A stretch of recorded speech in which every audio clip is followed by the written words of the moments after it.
चुप रहना है जुल्म की ताईद में शामिल।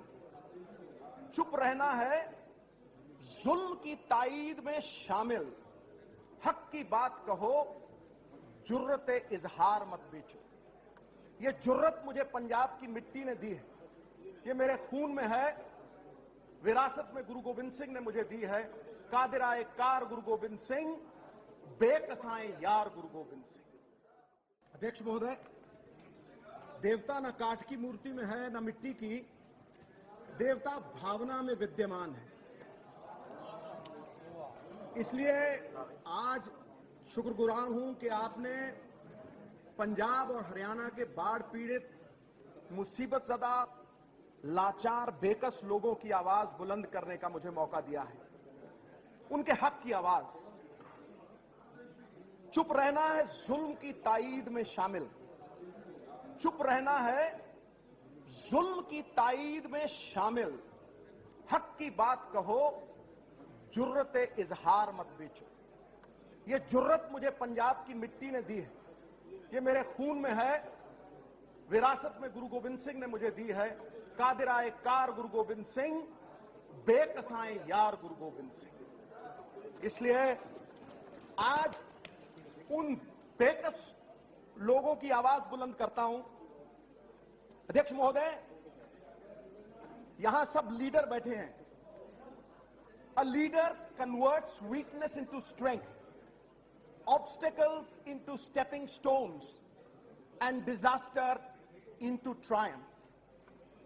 लेकिन बड़े अफसोस से मुझे यह कहना पड़ता है, 60 साल देश को आजाद हुए हो गए, हमने अपनी सबसे बड़ी ताकत वाटर मैनेजमेंट को अपनी सबसे बड़ी कमजोरी बना लिया है। अध्यक्ष महोदय, नेकचंद जी का नाम मुझे याद आता है। पंजाब में वेस्टेज रबल डब्ल्यूसी के स्टोन्स को लेके कलात्मक रवैया लेके उन्होंने एक रॉक गार्डन क्रिएट किया जो आज भी सारी दुनिया को आकर्षित करता है। और पानी, जिसे गुरु की बानी में कहते हैं, पवन गुरु, पानी पिता, माता तरतमहत, वो पानी जिसे अगर योजनाबद्ध, नीतिबद्ध तरीके से यूटिलाइज किया जाए, बिजली प्रदान करता है, सिंचाई प्रदान करता है, वाटर रीजेनरेशन प्रदान करता है। वो पानी जो आज खेतों में वरदान बनना चाहिए था, आज मिसमैनेजमेंट की वजह से अभिशाप बन गया है। What was going to be a golden mine is today a curse for India. अध्यक्ष महोदय, मैं उन लोगों से मिला हूं। बाढ़ कोई टेलीविजन पे देखने वाली चीज नहीं है, बाढ़ कोई हेलीकॉप्टर में हवा में जाके मुआयना करने वाली चीज नहीं है। अगर कैमरा लगाना ही है तो उस गरीब के घर में कैमरा लगाना चाहिए जिसकी वर्षों की कमाई एक पल में मिट गई, जो अपने बच्चों को रोटी नहीं खिला सकता और सरकार उसे क्या मुआवजा देती है। मैं उस बात के ऊपर चर्चा करना चाहता हूं। वो धुरी है जिसके ऊपर मैं अपनी इस डिबेट को घुमाना चाहता हूं। अध्यक्ष महोदय, आज सरकारों की सबसे बड़ी पूंजी है लोगों का विश्वास। आज भी चाहे कोई आम आदमी हो, चाहे दुकानदार हो, चाहे व्यापारी हो, वो भरोसा किए बैठा है सरकार के ऊपर कि कोई भी प्राकृतिक आपदा अगर आएगी तो सरकार मुझे बचाएगी। मैं शत शत प्रणाम करता हूं उन लोगों को जो हर साल डूबते हैं और हर साल डूबने के बाद वो 10% सरकार से मुआवजा लेके फिर से सरकार के ऊपर भरोसा करते हैं। धन्य हैं वो लोग जो 3-3 बार डूबने के बाद भी सरकार पे भरोसा करते हैं, और धन्य है वो सरकार जो गूंगी और बहरी होकर उनकी एक नहीं सुनती। अध्यक्ष महोदय, जिस देश में टमाटर 75 रुपए किलो हो, हल्दी 250 रुपए किलो हो, जिस देश में दाल 100 रुपए किलो हो, वहां मुआवजे के तौर पे कैलेमिटी रिलीफ फंड से एक आदमी को 20 रुपए मुआवजा मिलता है, 20 रुपए मुआवजा। इससे बड़ी शर्म की बात क्या है कि अगर उसके जानवर भी जो मरे हों, उनके चारे के लिए भी, जिनका दूध वो पानी में बहाता है, उनके लिए भी 20 रुपए मुआवजा। अध्यक्ष महोदय, चारा 125 या 150 रुपए से कम नहीं आता। और बुआई अगर आप लें, 1 एकड़ की बुआई अगर आप लें आज, तो करीब करीब 2000 से 2500 रुपए 1 एकड़ की बुआई में लगते हैं। और सरकार कैलेमिटी रिलीफ फंड में वो मुआवजा 1600 रुपए तय करती है। 1600, जहां उसे उपज के कम से कम नहीं 15-20 हजार रुपए मिलते हैं। ठेका देता है वो 25,000 रुपए के का। मिट गया जब मिटने वाला फिर सलाम आया तो क्या, दिल की बर्बादी के बाद उनका पयाम आया तो क्या। जाके देखिए अध्यक्ष महोदय, लोग क्या कह रहे हैं। लोग क्या कह रहे हैं कि जिन्हें हम हार समझे थे गला अपना सजाने को, वही अब नाग बन बैठे हमारे काट खाने को। क्या आज सरकार जख्मों पे मरहम लगाने की बजाय नमक छिड़केगी? I strongly advocate the changing of these norms.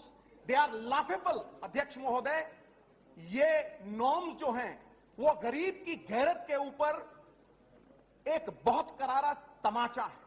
इंसान घोड़ी से गिर के उठ सकता है, अपनी नजरों में गिर जाए, उसे उठाने वाला दुनिया में कोई पैदा नहीं हुआ।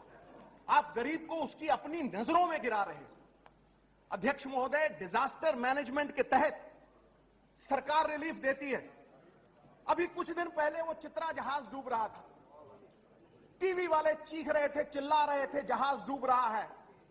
3 दिन में जहाज डूबने के बाद डिजास्टर मैनेजमेंट की मीटिंग कॉल की। 3 दिन बाद। यह है डिजास्टर मैनेजमेंट। पंजाब में डिजास्टर मैनेजमेंट का जो ऑफिस है उसमें एक पीएन बैठा है और एक भी टेक्निकल स्टाफ नहीं है।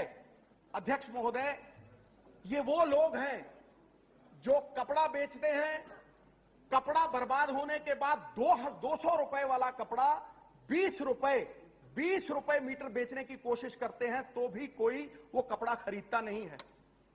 तो मैं आज इतना ही कहना चाहता हूं अध्यक्ष महोदय कि पानी की जो मैनेजमेंट है, अगर हम प्रिवेंशन के ऊपर जोर दें तो ये जो मुआवजों का चक्कर है उसमें से निकल सकते हैं। विंस्टन चर्चिल ने एक बार कहा था, better prevent and prepare than repent and repair. 60 साल से हम रिपेंट और रिपेयर ही कर रहे हैं। We have never prevented and prepared. अगर हमने कभी डिसिल्टेशन की होती, अगर हमने कोई प्लान बनाया होता, और ये उन लोगों की बात कर रहा हूं जो 2% एरिया में से 60% देश का अनाज पैदा करते हैं। 60% अनाज इस देश का पंजाब और हरियाणा से आता है। और आज उन लोगों को ऐसा करारा तमाचा, मणियों को ये अगर धूल में फेंक दोगे, उन्हें सोने का आधार नहीं दोगे, तो मणियों की चमक कम हो जाएगी। अंधेरों का दर्द क्या जाने जो खुद उजाले हैं, डूबने की टीस क्या जाने जो खुद किनारे हैं। आग के दरिया में डूबने का दर्द हमसे सीखो। पंजाब और हरियाणा ने कई उजड़े हुए गुलशन संवारे। इसलिए मैं आज उन लोगों की गुहार लगाता हूं, आपसे विनम्र विनती करता हूं कि जब ये बाढ़ आई थी, सेंटर की तरफ से ना कोई स्टैंडिंग कमेटी की टीम गई, सेंटर की तरफ से ना ही कोई मुआवजा देने की बात हुई। करीब करीब 2000 करोड़ रुपए का नुकसान हुआ है। करीब 7 लाख एकड़ जमीन जो है वो आज बाढ़ग्रस्त है और किसान त्राहिमाम कर रहा है। और सेंटर का कोई भी आदमी अभी तक वहां पूछताछ करने के लिए भी नहीं गया। हाँ, बंसल साहब तो अपनी कॉन्स्टिट्यूएंसी में गए थे, फ्लड एरियाज में नहीं गए। सो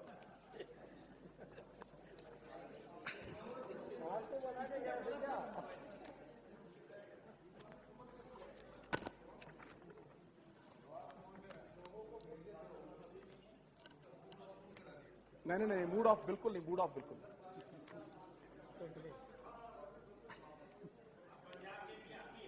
हाँ,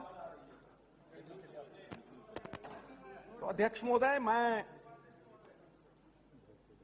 यही विनती करता हूं आपसे कि एक एश्योरेंस सरकार दे कि टाइम बाउंड एक फ्यूचर के लिए पॉलिसी सरकार बनाए, जो प्रेपरेशन के लिए नहीं, प्रिवेंशन के लिए हो, और आने वाले समय में हम लोग मुआवजों पर निर्भर ना रहें और मुआवजों से ज्यादा हम खतरे को आने से पहले टाल सकें। बहुत बहुत धन्यवाद।